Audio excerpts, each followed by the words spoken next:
Welcome to the lessons in flight controls.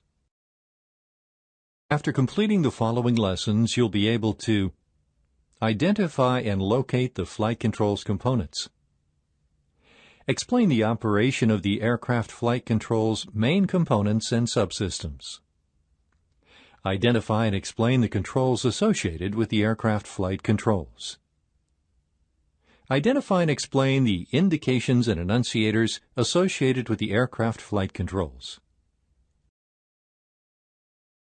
Flight control of the ATR is achieved over the three axes by roll control, pitch control, yaw control, and a pair of flaps installed on each wing. Before we go into more detail, let's see some general characteristics of each of these systems. The roll control is accomplished by one aileron on each wing. Each aileron is equipped with a spring tab, and aileron trim is achieved by varying the neutral position of the left spring tab. Two elevators are responsible for the pitch control and are located one on each side of the vertical fin. The elevators are also equipped with servo tabs. Both tabs are used for pitch trim. Yaw control is provided by one single rudder, which is fitted with a spring tab. On each wing, flaps provide additional lift when required. The flaps are comprised of two parts, the inboard and outboard flaps. Both parts, respectively, on each wing are mechanically linked to each other. An interconnection torque shaft connects the left and right inboard flaps. The ailerons, elevators, and rudder are mechanically actuated, while the spoilers and flaps are hydraulically actuated by the blue hydraulic system. Note that the maximum design maneuvering speed is 175 knots indicated airspeed. That means, up to this point, you're allowed to fully apply roll and yaw controls, as well as maneuvers involving angles of attack near the stall. Also note that the maximum rough airspeed is 180 knots indicated airspeed. In this lesson, you'll get to know the roll controls in detail. Let's take a look at the schematics. The flight crew performs roll maneuvers by rotating the control wheel to the left or to the right. The control wheels travel to their maximum in both directions, while the ailerons move up and down. The spring tab incorporated in the linkage permits the tab position to be varied according to the applied stick force. At low airspeeds, the spring holds the tab aligned with the aileron surface, so it has no effect. However, at high speeds, when air loads are high, the spring moves the tab in the opposite direction to the aileron. This assists the movement of the control surface and reduces the control forces required by the pilot. The spoiler supports the movement by starting to act after a certain aileron deflection. The spoiler position indicator gives visual indication of a spoiler not in the fully retracted position. You'll find the spoiler position indicators on the left side of the overhead panel. At this point, let's take a deeper look. The control wheel mechanically drives the ailerons. The rotation of the control wheel is converted into a linear movement that will mechanically move the ailerons. The flight crew is able to trim roll axis of the aircraft with the roll trim control switch. This switch is located in the middle of the center pedestal.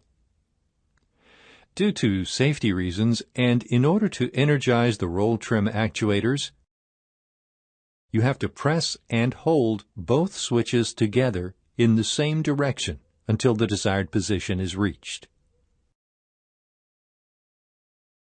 The roll trim position indicator displays the differential loading of the left aileron spring tab and not the aileron position. The indicator is located on the lower right side of the main instrument panel. Here, you see the indication when trimming the aileron to roll to the right. Now let's take a look at the equipment electrical supply. The DC bus 1 supplies the spoiler position indicator. The roll trim also has to work in emergency situations.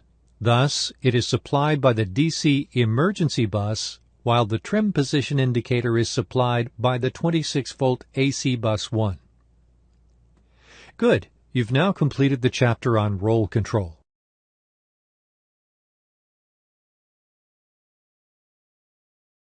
This lesson provides you with a detailed description of the pitch controls.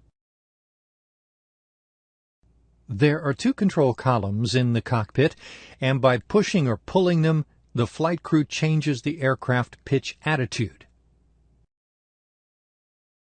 When a control column is moved forward or backward, it mechanically moves both elevators down and up, respectively. Each control column is directly connected and commands its associated elevator and via a pitch coupling mechanism, and also drives the other elevator and the other control column. Each elevator is fitted with a trim tab actuated by a dedicated electrical actuator. Both actuators are synchronized by a flexible shaft. Observe that the autopilot pitch actuator is connected to the linkage connecting the right control column and the right elevator. In flight, with the autopilot engaged, the pitch auto trim function is available and will control both trim tab electrical actuators. Also note that the stick pusher actuator, which will be explained in the upcoming lessons, is connected to the linkage connecting the left control column to the left elevator. During normal operation, the pitch coupling mechanism keeps both control columns and the respective elevators connected, forming a single pitch control linkage assembly.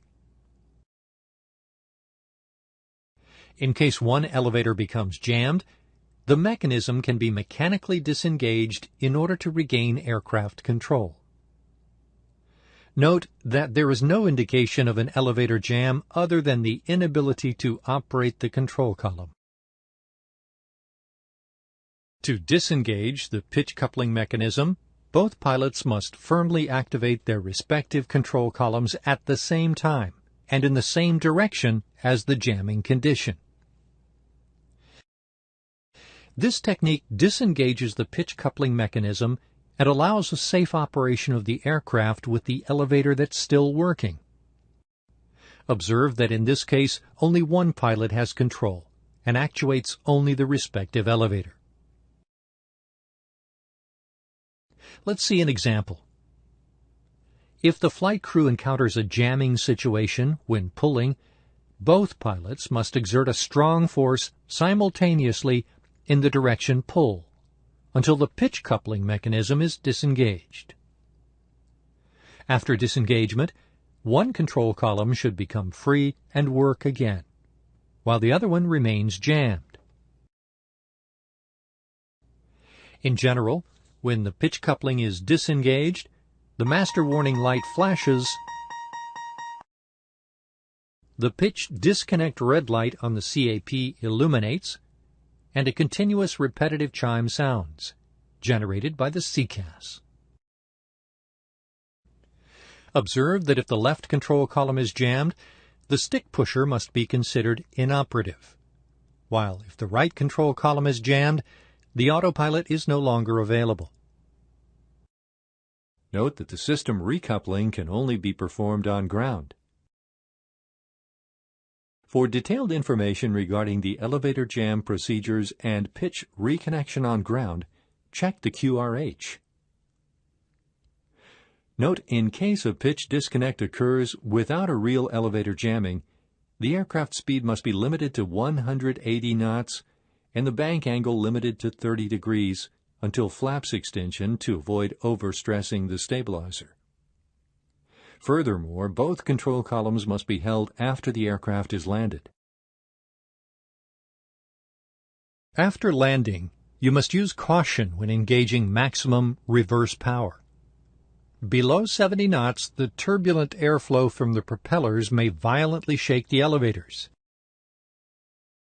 thus leading to a pitch disconnect situation. For trimming the aircraft during normal operation in manual flight, you use the normal pitch trim on the control wheel. On the captain's side, you find the rocker switches on the left top, and on the first officer's side on the right top of the control wheel. If the normal pitch trim becomes inoperative, the standby pitch trim on the center pedestal can be used. Observe that the standby pitch trim switch is guarded, and to use the switch, it's first necessary to lift the guard.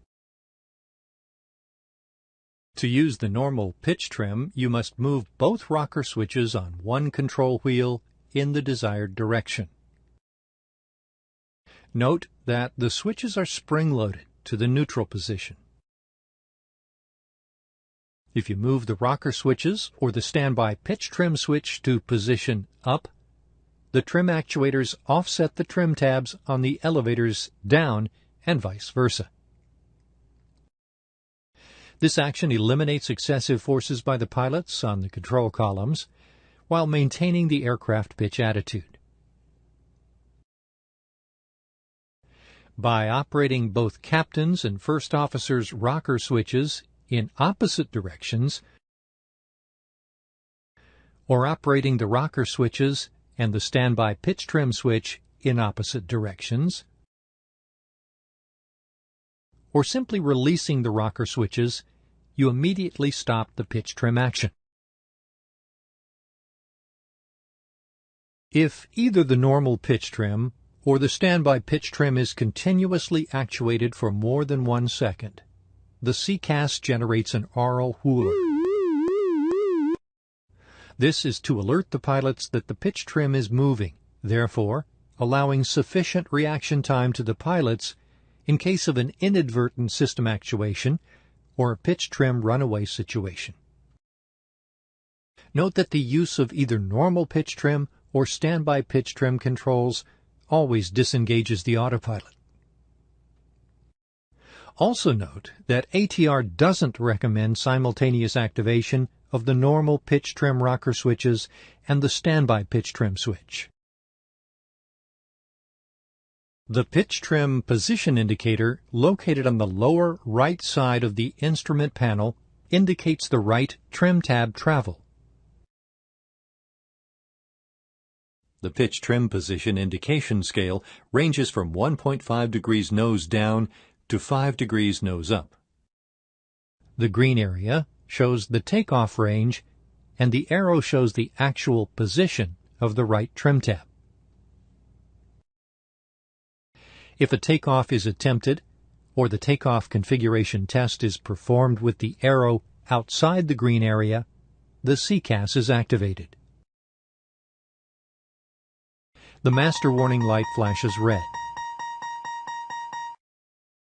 The red configuration light and the amber flight controls light on the CAP come on together, and a continuous repetitive chime is generated by the CCAS. In this case, you have to adjust the trim tab position and bring the arrow into the green area before taking off. A pitch trim asymmetry occurs when both pitch trim actuators desynchronize. In this case, the CCAS is activated. The master caution light flashes amber. The flight control's amber light on the CAP comes on. The pitch trim asymmetry amber light located close to the pitch trim position indicator comes on. and a single chime is heard, generated by the CCAS. Note that the normal and standby pitch trim controls are then inoperative, and that the autopilot disengages and cannot be re-engaged. The aircraft is equipped with one stick shaker on each control column and one stick pusher mounted on the captain's control column. The shaker warns the flight crew before reaching the critical angle of attack, while the pusher helps to avoid the aircraft entering a stall situation. In case the aircraft's actual angle of attack becomes too high, the MFC activates the stick shaker actuators.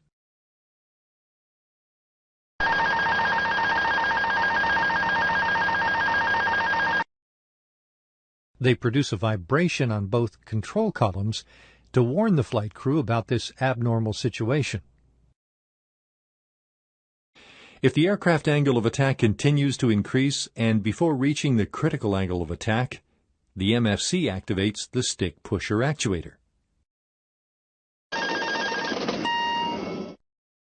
It pushes the left control column forward, and by consequence, the whole pitch control linkage assembly to immediately decrease the angle of attack, thus avoiding a stall.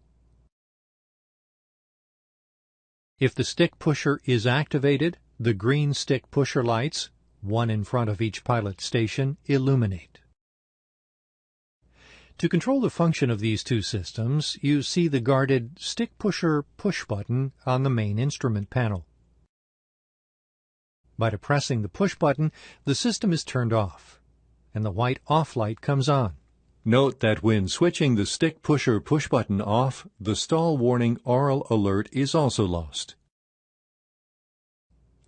If there's a failure in the stick shaker or stick pusher system, the master caution light flashes amber. The amber flight controls light on the CAP illuminates. The amber fault light on the stick pusher push button illuminates, and a single chime is generated by the CCAS. Now let's briefly look at the equipment's electrical supply. The pitch trim position indicator is supplied by the 26-volt AC bus 1. The normal pitch control must also work in emergency situations and is therefore supplied by the DC emergency bus. DC bus 1 supplies the following equipment: the stick pusher power, the stick pusher control, the left stick shaker, and the pitch tab's desynchronization detection. DC bus 2 supplies the standby pitch control and the right stick shaker. Congratulations, you've now completed the chapter on pitch control. The following lessons will provide you with a description of the Yaw controls. The Yaw control assembly consists of the following components: the rudder assembly, the rudder pedals, the rudder surface damper, the yaw trim and the related indicators and controls, the releasable centering unit, RCU, the travel limitation unit, TLU, and the yaw damper. Let's begin with a general overview of how the yaw control system works, and then we'll go into the details of each component. With the autopilot disengaged, the flight crew member controlling the aircraft performs yaw maneuvers using the rudder pedals that mechanically actuate on the spring tab and by consequence move the rudder. The spring tab's job is to reduce the necessary force to be applied on the pedals, considering the aerodynamic loads applied on the rudder. The rudder surface damper links the rudder surface and the aircraft structure. Its function will be explained later.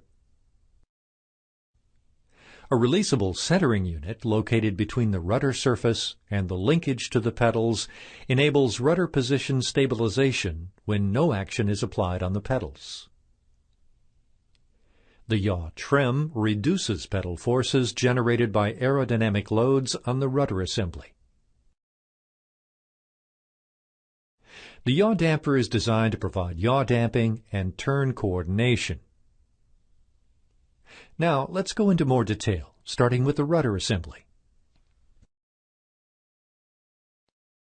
The rudder assembly, comprised of the rudder and the spring tab, is mounted on the vertical fin of the aircraft, with structural stops on each side, and rotates about a centered pivot point. The rudder assembly is connected to the pedals, the rudder damper, the releasable centering unit, and the yaw trim. The spring tab ensures a significant reduction of the necessary force to be applied on the pedals by the pilots. This may become important when a large deflection of the rudder becomes necessary, for example, if one engine fails. The tab is mechanically connected to a spring via two rods. Without aerodynamic load on the yaw control surface, when the pedals are moved up to the full rudder deflection, the spring tab stays in line with the rudder. After this point, the rudder stops and the spring tab moves in the opposite direction. With aerodynamic load on the yaw control surface, the spring tab moves in the opposite direction to the rudder, thus generating a compensating moment to reduce the pedal forces. Note that the higher the aerodynamic load is, the bigger the spring tab deflection and the necessary force on the pedals.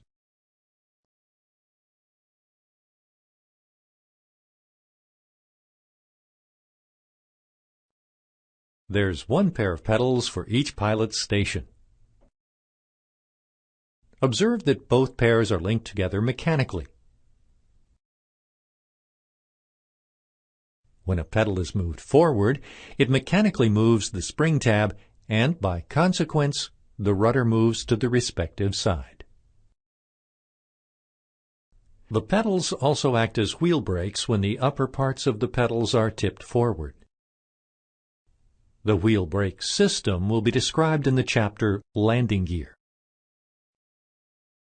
A Travel Limitation Unit, TLU, is installed on the ATR 72 to mechanically limit the pedal's travel, thus preventing any damage to the rudder structure when flying at high speed.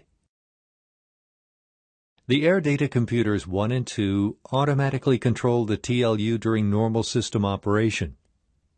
In case of ADC failure, the pilots, via the TLU control and indication panel, can manually control the TLU. During acceleration, when the airplane reaches 185 knots, the TLU limits the rudder travel, and during deceleration, when reaching 180 knots, the TLU allows the rudder to be used up to its full deflection. The TLU control and indication panel is located on the overhead panel. It's composed of a guarded switch and a fault light. The guarded switch has three positions: high speed, auto, and low speed. The normal position is auto, and in this position the ADC system automatically controls the TLU position. By manually moving the switch to the high speed position, the TLU limits the rudder travel, while in low speed, it allows the rudder to be used up to the full travel. The amber fault light is illuminated by the MFC in case of a system malfunction. Note that the TLU control switch shall only be moved to high speed or low speed when required by the QRH. A green low-speed light located on the main instrument panel illuminates when the rudder travel is not limited. It's very important for the flight crew to make sure that this light is illuminated during the final approach phase. The reason is that in case a go-around is followed by an engine failure, it's essential to have the full rudder travel available in order to keep the aircraft control. The rudder surface damper is mechanically linked between the rudder assembly and the aircraft structure.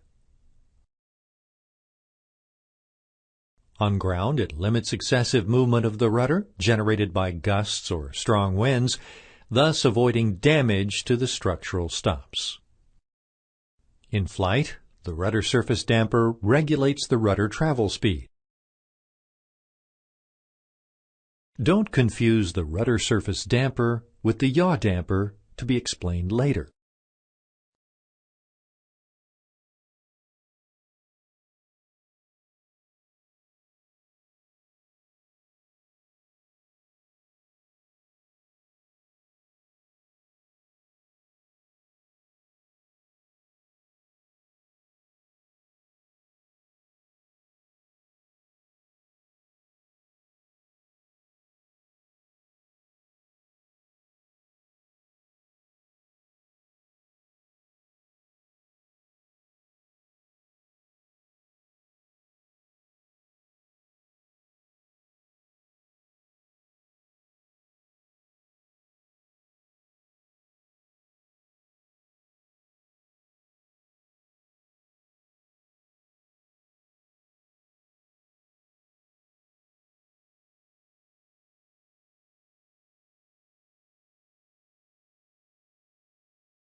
The Yaw Trim reduces the pedal forces by offsetting the spring tab 0 position.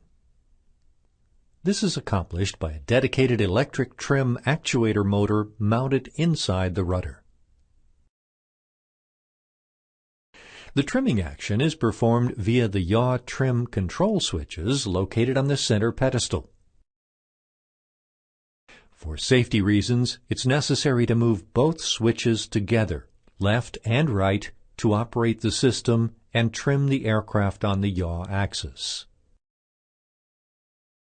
The Yaw Trim position indicator on the main instrument panel shows the units of trim motor displacement. Be aware that the indication only shows you the actual position of the spring tab relative to the rudder and not the rudder position. Note that as the aircraft speed increases, you may notice rudder trim deviations as large as 3 dots to the right, while the rudder remains substantially in the neutral position. The releasable centering unit synchronizes the actual pedal position with the rudder neutral position. To align the pedals with the rudder assembly, you simply have to set the yaw trim to 0. Center the pedals. And actuate the upper part of the yaw trim control switches to the left or the lower part to the right for about 1 second, and release. This will cause the centered position of the pedals to match the centered position of the rudder. Note that there is no visual or aural alert indicating an RCU failure. It is possible to recognize it if the aircraft shows a Dutch roll oscillation tendency. If this happens, you shall follow the respective procedures following failures in the QRH. The yaw damper is engaged by pushing the yaw damper push button on the AFCS control panel, assuring yaw damping and turn coordination. It's recommended to always engage the yaw damper in flight to improve passenger comfort. Whenever the built-in force sensor senses a stronger pilot input on the pedals, it automatically disengages the yaw damper in order to let the rudder axis free for pilot's inputs. This allows the flight crew to have full rudder control, without necessarily disengaging the yaw damper on the AFCS panel. It can be very useful, for example, in case an engine failure occurs. The electrical supply of the yaw control system is simple. The yaw trim is supplied by DC emergency bus, and the yaw trim position indicator is supplied by the 26-volt AC bus 1. The TLU control is supplied by the DC bus 1, and the DC standby bus supplies the TLU indication. The rudder can be used up to its full deflection for directional control in normal operations. To counteract thrust asymmetry, and in some abnormal situations, such as rudder trim runaway, aileron jam, landing gear unsafe indication, in order to side-slip the aircraft in an attempt to downlock the affected landing gear by aerodynamic side forces, or when landing with a landing gear not locked down for directional control on the ground after landing. In all previous situations, the rudder utilization will not affect the aircraft's structure. Be aware that the rudder shall not be used to induce roll, except in case of aileron jam, to counteract a roll tendency caused by any type of turbulence, or to disable or incapacitate hijackers. The rudder utilization in any of the previous situations may lead to aircraft structural damage. Concerning a possible Dutch roll, it's important to understand that the yaw damper and the RCU are sufficient to stop Dutch roll oscillations. Note that there is no visual or aural alert indicating a rudder jam situation. It can be detected only by the inability to operate the rudder. In this case, you must follow the appropriate procedures following failures in the QRH. You've now completed the chapter Yaw Control System. This lesson will provide you with more about the flap system of the ATR. 2 flaps panels are installed on each wing. They're electrically controlled and hydraulically actuated. Each pair of inboard and outboard flaps is connected by a push-pull rod, and a torque shaft connects the 2 inboard flaps. Each flap panel is operated by a dedicated hydraulic actuator that receives the hydraulic pressure distributed by the flap valve block.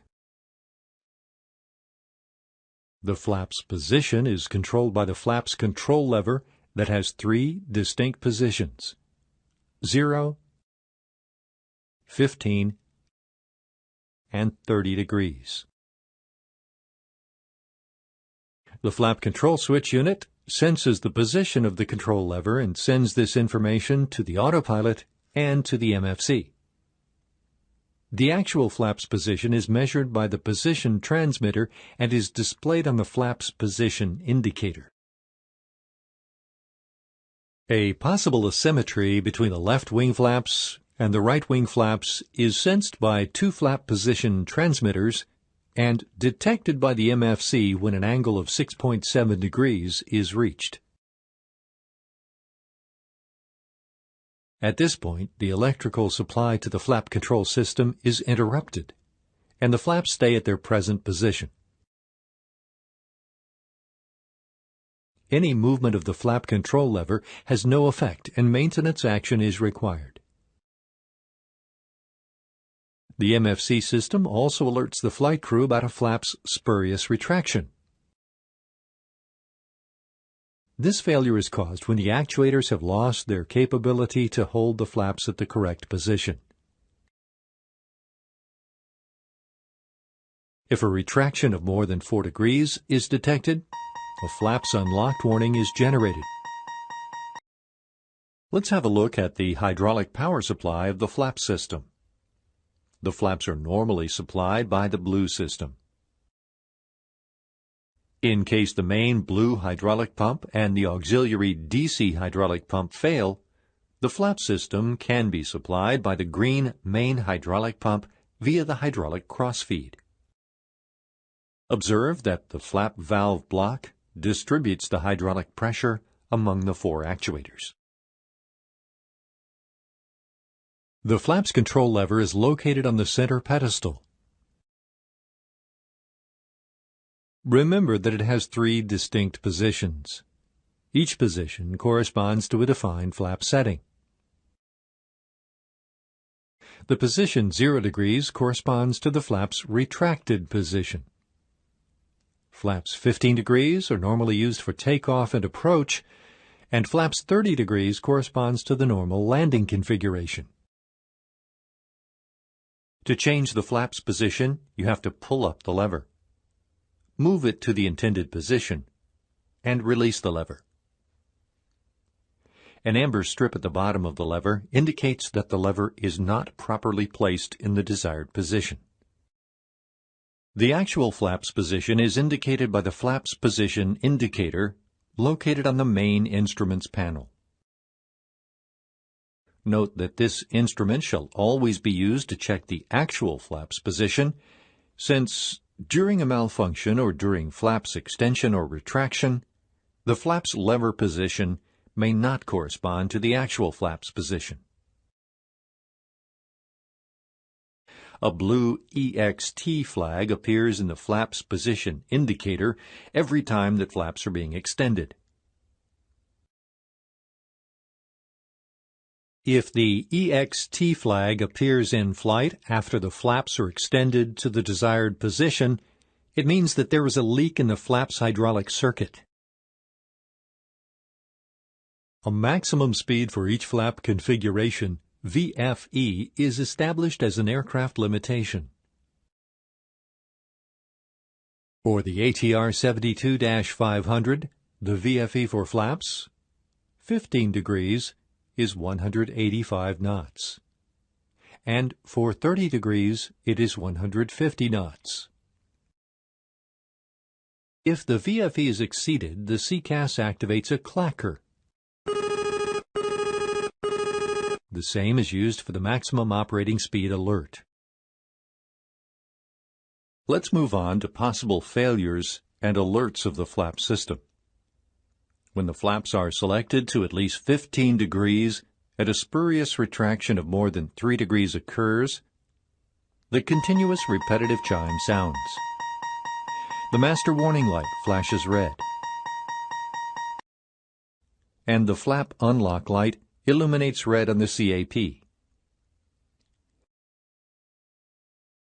An alert is triggered when the flaps are not in the normal takeoff position, 15 degrees. And you either perform the takeoff configuration test or move the power levers to the position takeoff. In this case, the continuous repetitive chime sounds. The master warning light flashes red, and the red config light and the amber flight control light illuminate on the CAP. If a flap's asymmetry occurs, the master caution light flashes amber. A single chime sounds, The amber flight control light illuminates on the CAP, and the amber flaps asymmetry light illuminates close to the flaps position indicator. 4 different flaps failures are foreseen in the QRH. Flaps unlocked. Remember, this alert is triggered when spurious retraction occurs. Another failure is when the flaps are blocked for some reason and they do not move.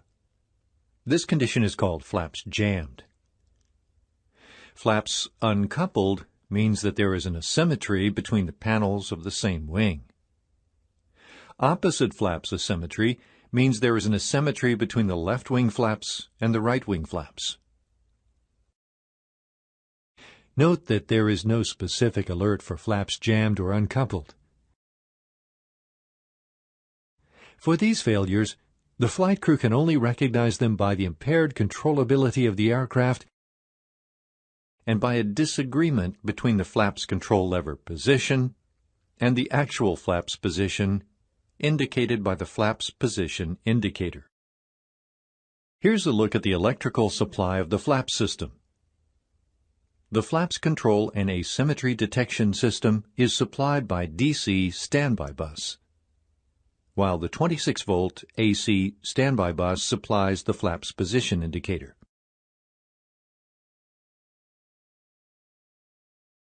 Let's examine the Gust Lock. The aim of the Gust Lock is to protect the pitch and roll flight controls on ground. The Gust Lock system is controlled by a control lever located on the pedestal and is mechanically operated by cables and gears. When engaging the Gust Lock, the elevators are mechanically locked and 2 electromechanical devices lock the ailerons. Note that it's not possible to take off with the Gust Lock engaged or set too high power when the right engine is in the hotel mode. This happens because once the Gust Lock is engaged, you can only move the power levers slightly beyond the position flight idle. Each aileron locking device, one for each aileron, is electrically actuated by switches installed on the Gust Lock lever. Note that the ailerons can be locked slightly beyond the neutral position. Therefore, the control wheels may be tilted in plus or minus 5 degrees according to the actual position of the ailerons. An amber aileron lock light is installed on the center pedestal and illuminates whenever one of the locking actuators is in disagreement with the Gust Lock position. In case a disagreement exists between the aileron locking actuators and the Gust Lock control, the following will happen after a delay of 8 seconds. The master caution flashes amber. A single chime sounds.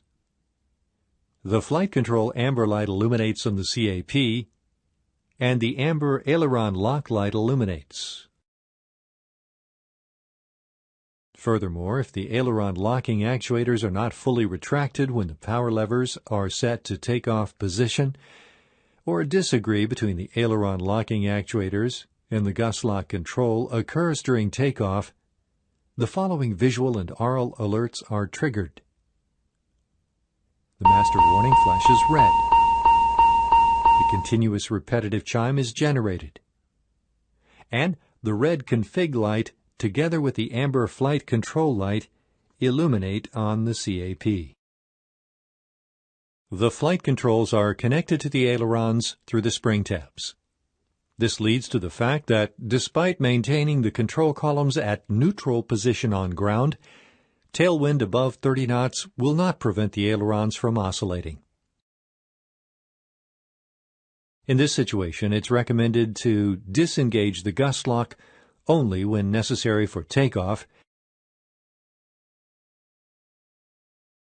and to engage the Gust Lock after landing before a turn that would expose the airplane to a strong tailwind component. The DC emergency bus supplies the aileron lock indication, and the DC essential bus supplies the aileron lock control.